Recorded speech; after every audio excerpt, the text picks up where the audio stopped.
Très chers compatriotes, nous voici pour la troisième fois au rendez-vous de l'histoire. La première fois, ce fut en ce beau jour du 30 juin 1960. Dans l'allégresse générale, notre pays accédait à la souveraineté nationale et internationale. Mais ce fut également le début de la difficile naissance d'une nation et l'apprentissage laborieux de l'exercice du pouvoir. La seconde fois, le 24 novembre 1965, l'anarchie s'installait partout dans le pays. Lentement mais sûrement, les luttes fratricides accablaient notre peuple. Devant le chaos et la division qui menaçaient d'éclatement les fondements même de l'État, une poignée de vaillants fils du pays, dans un élan de sursaut patriotique, décidèrent d'infléchir le cours de l'histoire de notre pays. Aujourd'hui, 24 avril 1990, enfin, à la veille du 30e anniversaire de l'accession du Zaïre à la souveraineté nationale, après une présence de près de 25 ans à la tête du pays, et face aux grandes mutations qui tourmentent le monde en ce 20e siècle finissant, j'ai pensé qu'il était temps de recueillir les avis du peuple zaïrois afin de dégager les lignes directrices susceptibles d'orienter nos choix politiques. Ainsi, le 14 janvier 1990, à l'occasion de l'échange des vœux de Nouvel An, j'avais annoncé à mon peuple ma volonté d'organiser un large débat national sur le fonctionnement des institutions politiques de la Deuxième République.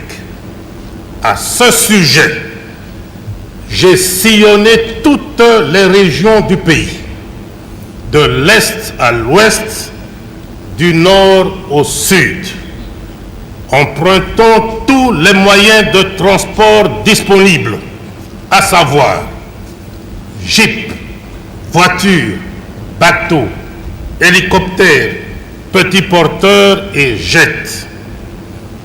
Il ne manquait plus à cette liste que le train, le vélo et bien sûr la pirogue. Je me suis mis à l'écoute de la majorité silencieuse. Ces interrogations, ces inquiétudes et ces aspirations ont retenu toute mon attention. J'ai recueilli des mémorandums aussi bien individuels que collectifs.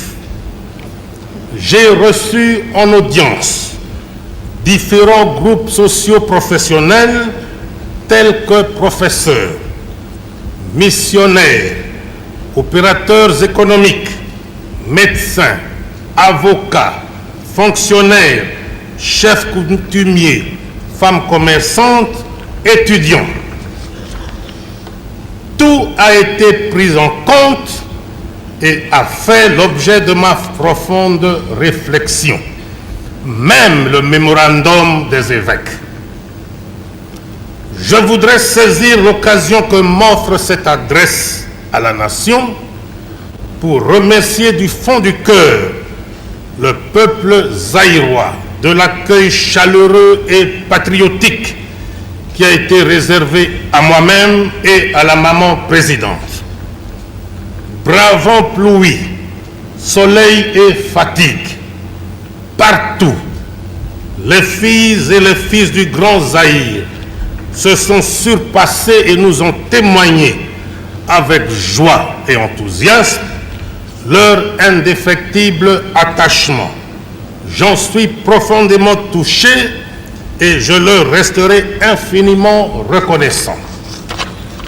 Je me dois également de féliciter le peuple zaïrois pour son sens élevé du nationalisme et sa maturité politique. En effet, durant toute la période de consultation populaire, en dépit d'un battage médiatique d'intoxication et de démobilisation que de mémoire de chef, je n'ai jamais connu au Zaïre, le peuple zaïrois a démontré une fois de plus qu'il n'était pas prêt de régler son mode de vie sur la base de la manipulation et de la désinformation.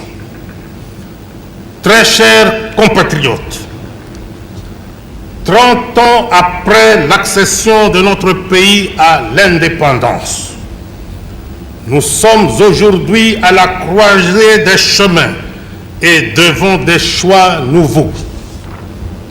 À l'analyse de tous les mémorandums qui m'ont été adressés, j'ai été surpris de constater que le peuple à qui j'avais demandé de se prononcer seulement sur le fonctionnement des institutions politiques a plutôt axé l'essentiel de cette doléance sur les difficultés qu'il éprouve dans sa vie quotidienne.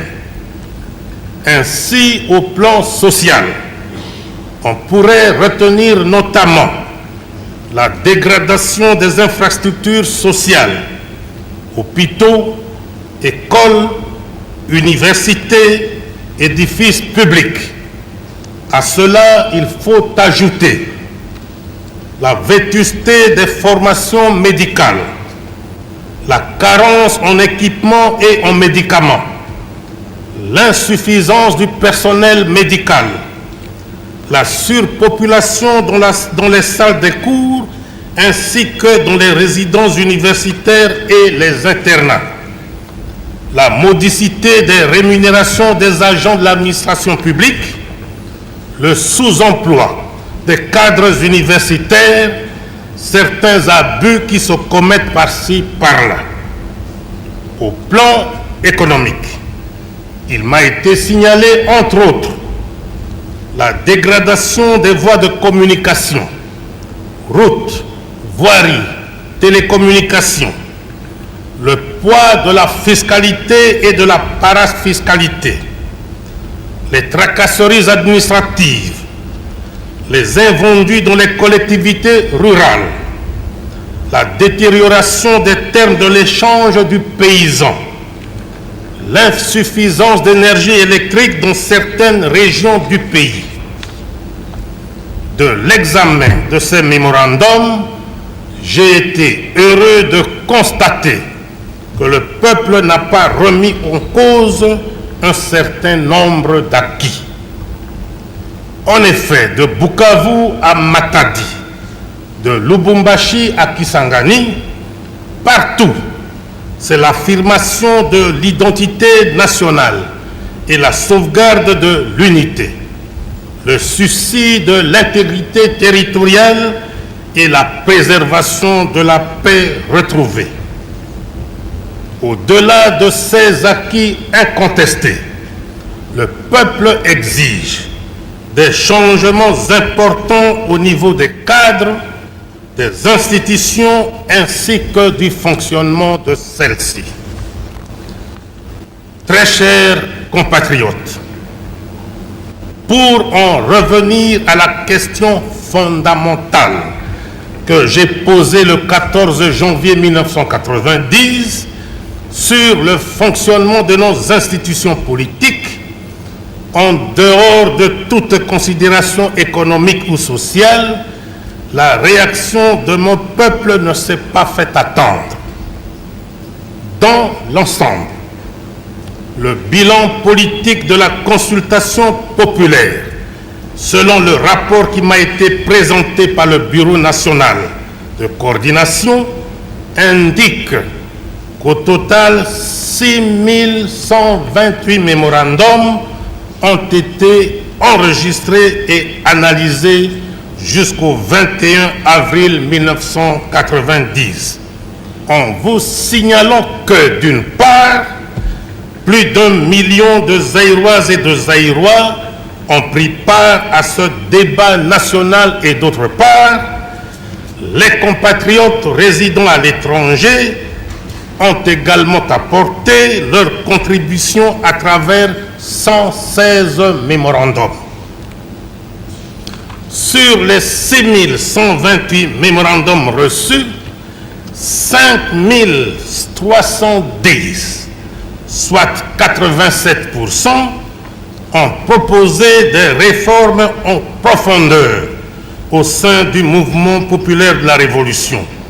Cependant, deux tendances se sont dessinées clairement.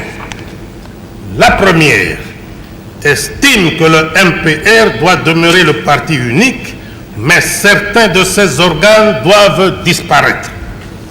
Il s'agit principalement du comité central, du bureau politique et du conseil consultatif permanent pour le développement. La même tendance estime également que le secrétariat général et les branches spécialisées du MPR doivent être dissous. La deuxième se prononce pour la réduction sensible des organes et des effectifs des hommes qui les composent.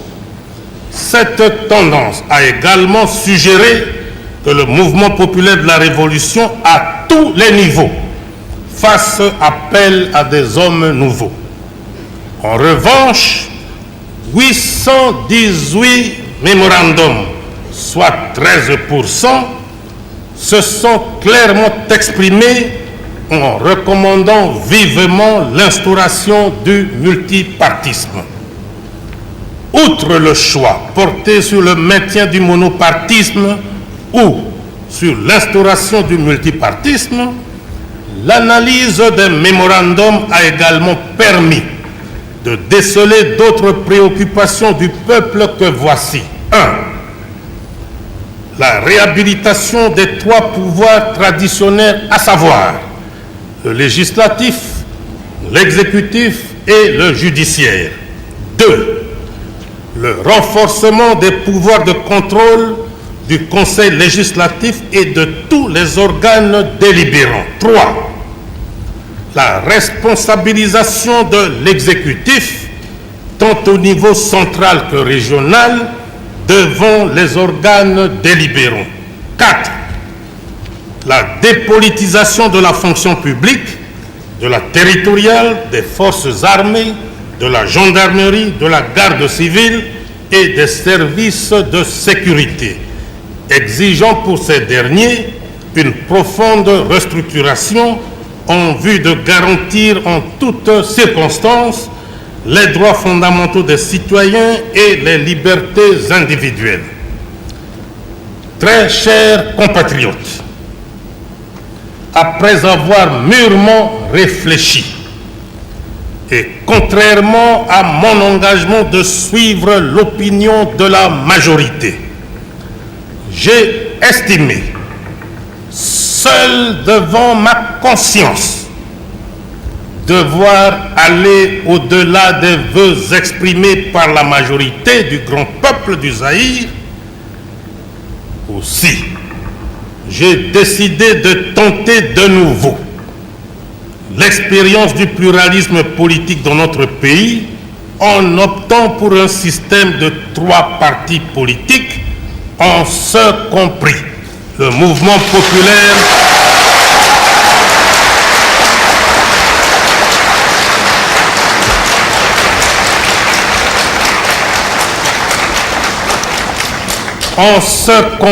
le mouvement populaire de la Révolution, avec à la base le principe de la liberté pour chaque citoyen d'adhérer à la formation politique de son choix.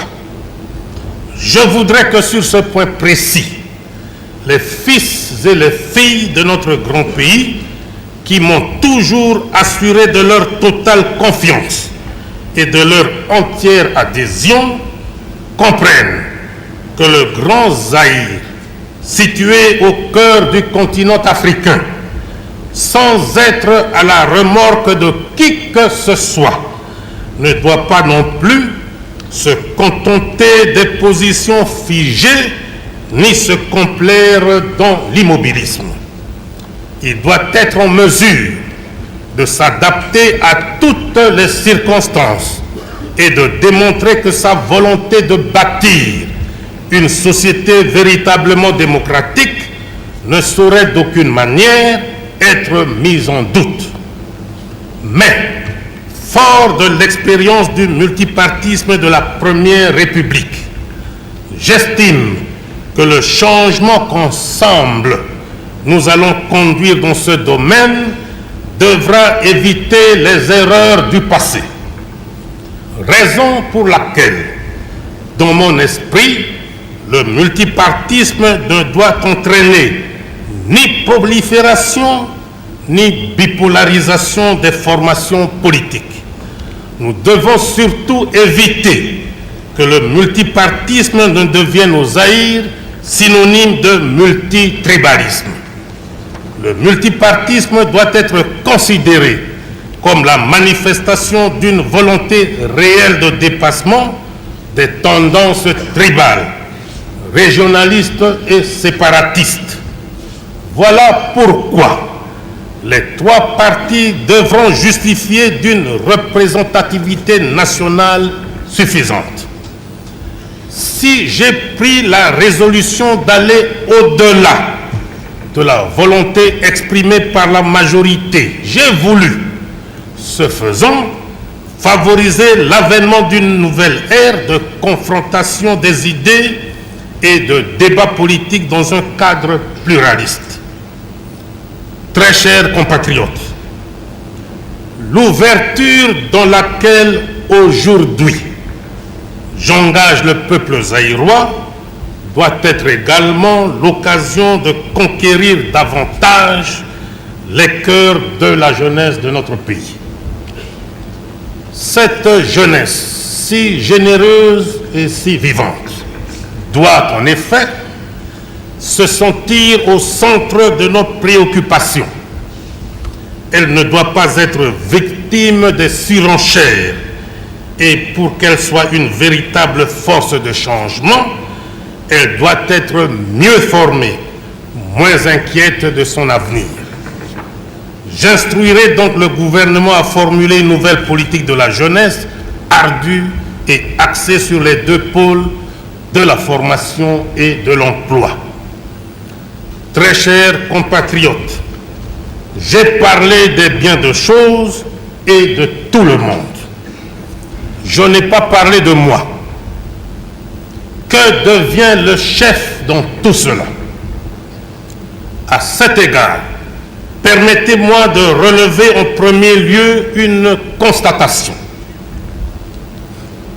Le peuple zaïrois s'est clairement prononcé sur ma personne et a demandé que je continue de présider aux destinées de notre pays.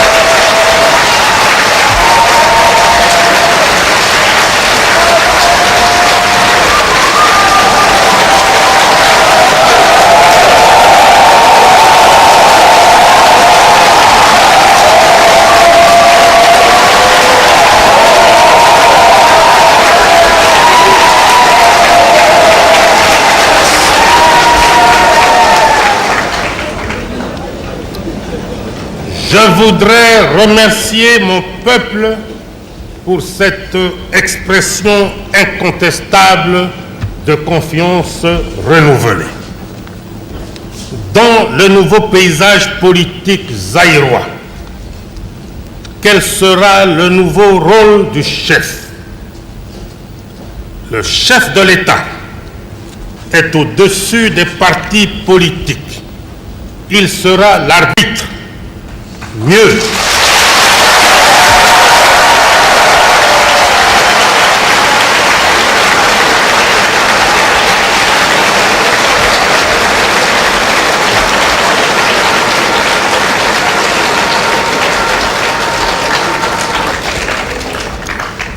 il sera l'arbitre, mieux, l'ultime recours. Avec la révision constitutionnelle, le chef cesse d'être le chef de l'exécutif. De ce fait,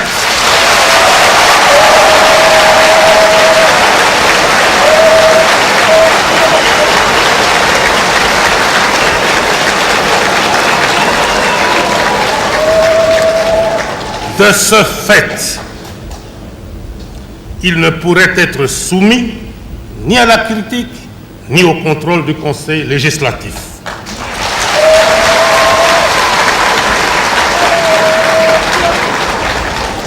Il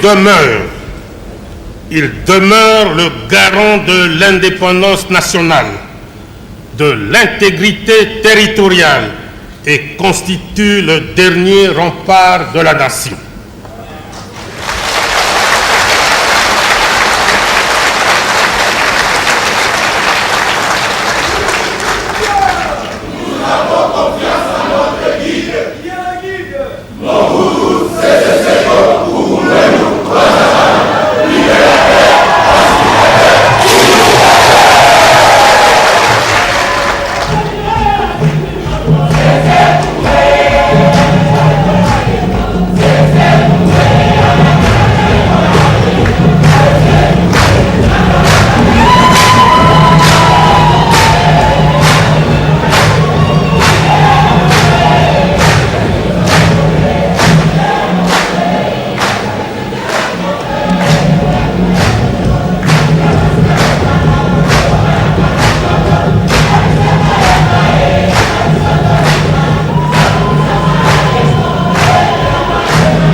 Les fils et toutes les filles de notre pays, membres ou non d'un parti, doivent se reconnaître en lui.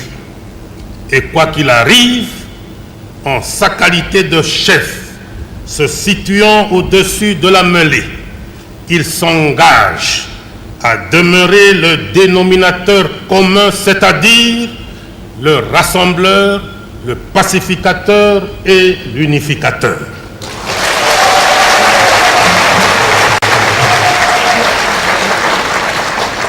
Mon rôle d'arbitre au-dessus des partis ayant été ainsi défini, je vous annonce que je prends ce jour congé du mouvement populaire de la Révolution pour lui permettre de se choisir un nouveau chef devant conduire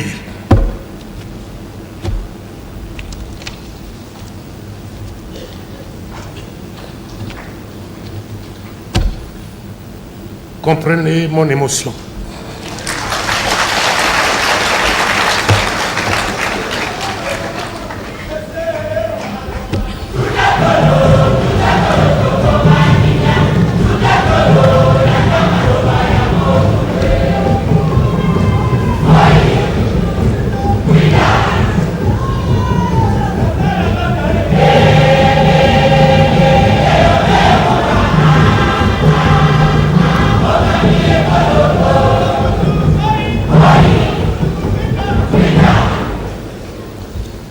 Mon rôle d'arbitre au-dessus des partis ayant été ainsi défini, je vous annonce que je prends ce jour congé du mouvement populaire de la Révolution pour lui permettre de se choisir un nouveau chef devant conduire les changements des structures matérielles et humaines de ce parti.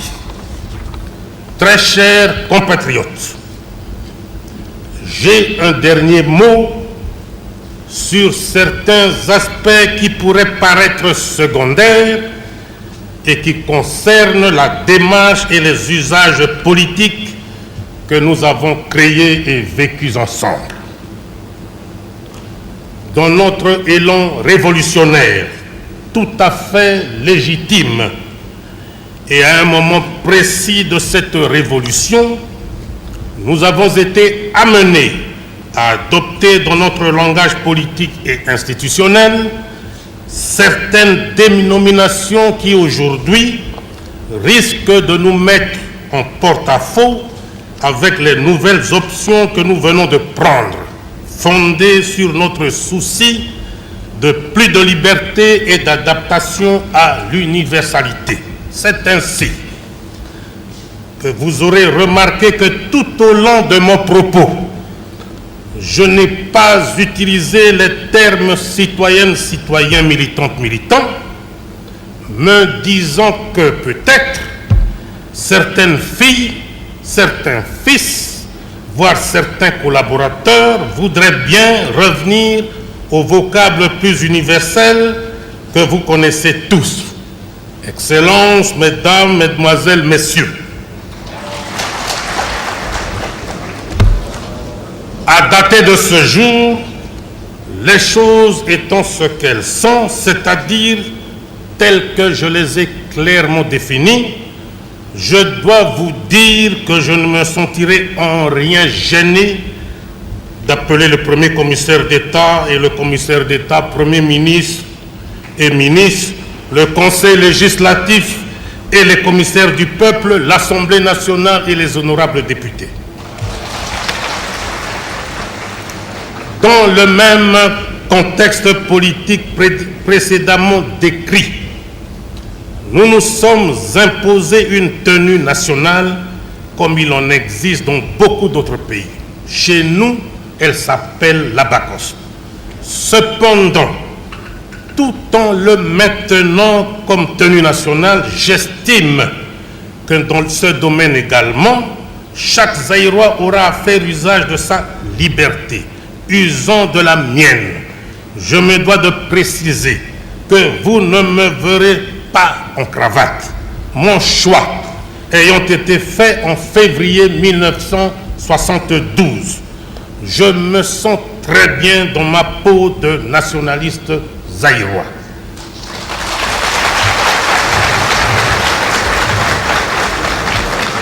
Très chers compatriotes, toutes ces réformes, vu leur ampleur, requièrent une période de transition nécessaire et suffisante, surtout pour permettre aux nouvelles formations politiques de se structurer et de s'installer sur l'ensemble de notre territoire, ainsi qu'au mouvement populaire de la Révolution, de se restructurer au regard du nouveau paysage politique. Étant donné que tous les organes délibérants ont reçu avec une belle unanimité le satisfecit du peuple, qui du reste a demandé que leur pouvoir de contrôle soit renforcé, j'ai estimé, suivant en cela la volonté librement exprimée par le peuple zaïrois, que ces organes délibérants, c'est-à-dire le Conseil législatif, les assemblées régionales, les comités populaires des zones et les conseils de collectivité restent en place jusqu'aux élections prochaines.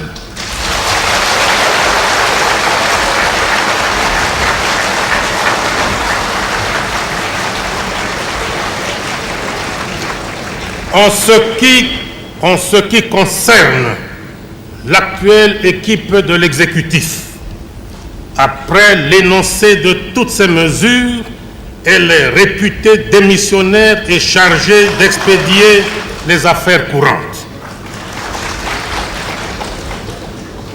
Dans les tout prochains jours sera connu le nom du premier commissaire d'État ou du Premier ministre, si vous voulez.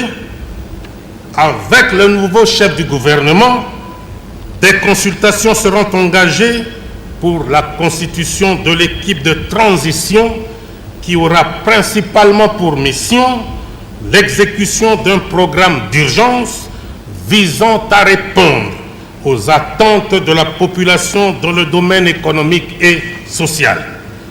Quant aux partis politiques, un projet de loi fixant les conditions de leur existence, leur agrément et leur financement sera déposé incessamment sur le bureau du Conseil législatif.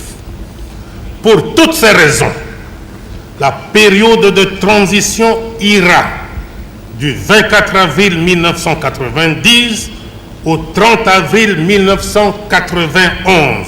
Cette période de 12 mois sera mise à profit par les formations politiques pour faire l'apprentissage de la démocratie pluraliste et affronter l'électorat suivant en cela un calendrier précis qui sera rendu public.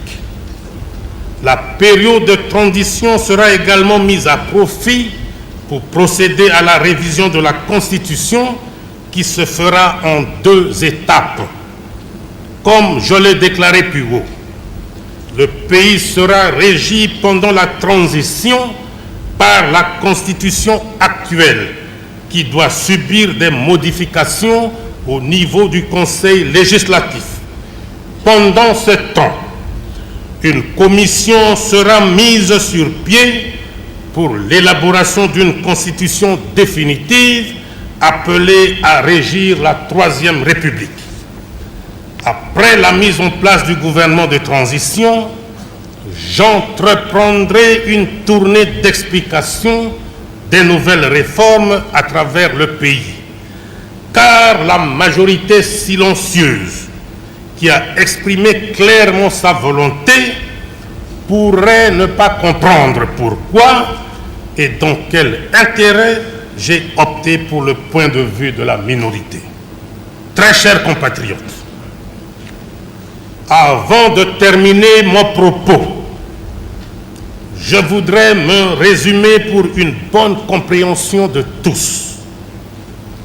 À dater de ce jour, mardi 24 avril 1990, tirant les enseignements de la consultation populaire à laquelle avaient pris part plus d'1 million de Zaïroises et de Zaïrois et d'où sont sortis 6128 mémorandums, j'annonce solennellement au peuple zaïrois 1. L'introduction du multipartisme acte 3 au Zaïre, l'abolition de l'institutionnalisation du mouvement populaire de la Révolution avec comme conséquence la suppression de son rôle dirigeant, la séparation nette entre le parti et l'État, la réhabilitation des 3 pouvoirs traditionnels, à savoir le législatif, l'exécutif et le judiciaire, comme les seuls organes constitutionnels. La dépolitisation de la fonction publique, de la territoriale, des forces armées, de la gendarmerie, de la garde civile et des services de sécurité. L'instauration d'un pluralisme syndical. 2. La désignation d'un premier commissaire d'État. 2. La désignation d'un premier commissaire d'État ou premier ministre, si vous voulez, suivi de la formation d'un gouvernement de transition. 3. La révision de l'actuelle Constitution en vue de l'adapter à la période de transition qui s'instaure. 4. La mise sur pied d'une commission chargée d'élaborer la Constitution de la 3e République, Constitution qui sera sanctionnée par un référendum populaire. 5. L'élaboration enfin d'un projet de loi devant régir les partis politiques dans notre pays et organiser leur financement. Très chers compatriotes, ce mardi 24 avril 1990, une page nouvelle de l'histoire politique de notre pays vient de s'ouvrir et je me permets de nourrir des grandes espérances sur l'avenir de nos institutions, prémisse de tout progrès. Quelles que soient les lacunes inhérentes à toute œuvre humaine, nous devons reconnaître que grâce à l'idéal qui nous a toujours animés dès l'aube du 24 novembre 1965, nous avons la paix, l'unité nationale, l'intégrité du territoire et la fierté de nous sentir partout zaïrois. Voilà le nouveau visage du Zaïre. Voilà le Zaïre de la Troisième République qui prend naissance aujourd'hui et que nous voulons grand et prospère. Ce Zaïre, nous devons le bâtir ensemble pour relever un défi digne du troisième millénaire vers lequel va nous conduire la Troisième République. Si deux désirs font une volonté, comme le disait un grand penseur britannique, George Meredith, pour ne pas le citer, je me demande quant à moi ce que peuvent faire deux volontés unies, la vôtre et la mienne. Deux volontés qui s'inscrivent dans le cadre d'un nouveau pacte que nous signons aujourd'hui, vous et moi, pour la construction d'un nouveau Zaïre. Un nouveau Zaïre, dis-je, sûr de lui, fort du grand génie créateur de son peuple, conscient de sa place au cœur de l'Afrique, capable désormais d'affronter avec foi et sérénité, assurance et dignité les défis de l'an 2000. Un nouveau Zaïre enfin, qui fera dire aux générations futures, pensant à la journée d'aujourd'hui, vraiment, ce fut un des moments les plus beaux de l'histoire de la République. Vive le Zaïre, vive la Troisième République, vive le renouveau. Je vous remercie.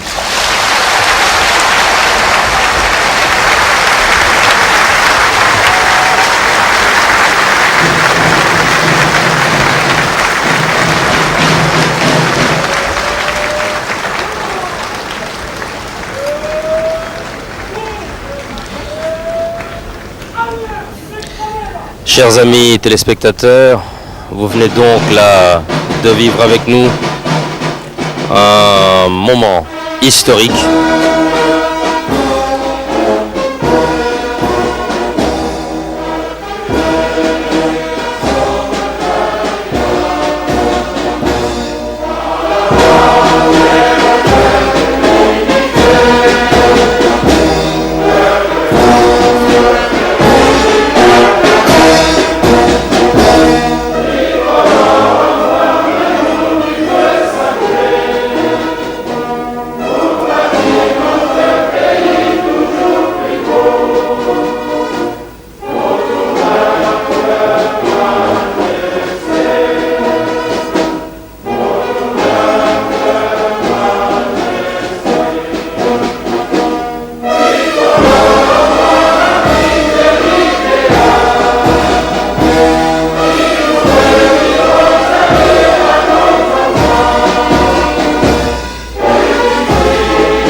Chers téléspectateurs, nous n'avions vraiment pas tort de vous dire au début de ce reportage que nous avions réellement rendez-vous avec l'histoire aujourd'hui.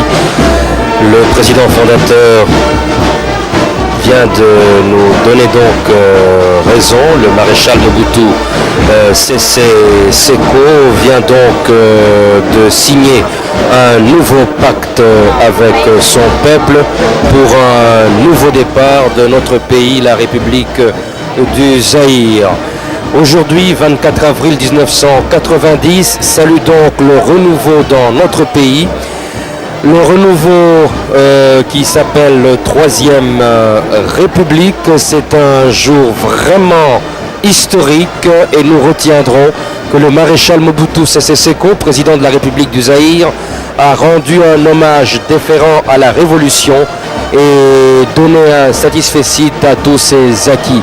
Avant que nous fassions un commentaire au niveau de la rédaction française, je vais rapidement demander à la rédaction en langue nationale d'être très bref, mais de dire l'essentiel, parce que nous devons tous nous rendre maintenant à la pagode présidentielle pour la conférence de presse du maréchal Mobutu Sese Seko, président de la République du Zaïre. Bapangi ya Luzolo awa na kati ya cité ya parti Ansele mambu yonso metubama yame kuakana befilo nyonso belokele na lukufu beno mufa na zabisa benoti maréchal Mobutu Sese